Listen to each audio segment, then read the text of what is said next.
அந்த கிராமத்தில் ஒரு விசேஷமான காலை.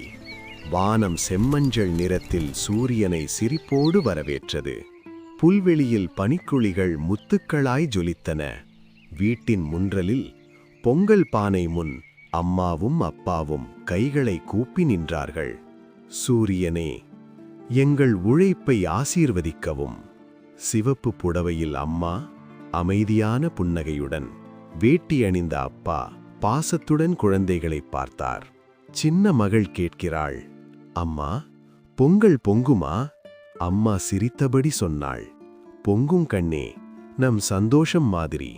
அடுத்த கணம் பொங்கலோ பொங்கல். பால் பானையில் பொங்கி வழிந்தது. குழந்தைகள் கைத்தட்டி குதித்தார்கள். மாடும் மணியுலியுடன் தலையசைத்தது. கரும்பும் வாழையும் இந்த சந்தோஷத்தில் பங்கெடுத்தது போல இருந்தது.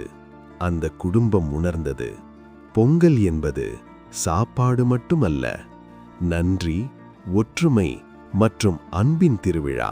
அந்த காலை பொங்கல் பானை போலவே அவர்கள் வாழ்க்கையும் நிறைவாக பொங்கியது. பொங்கலோ பொங்கல்.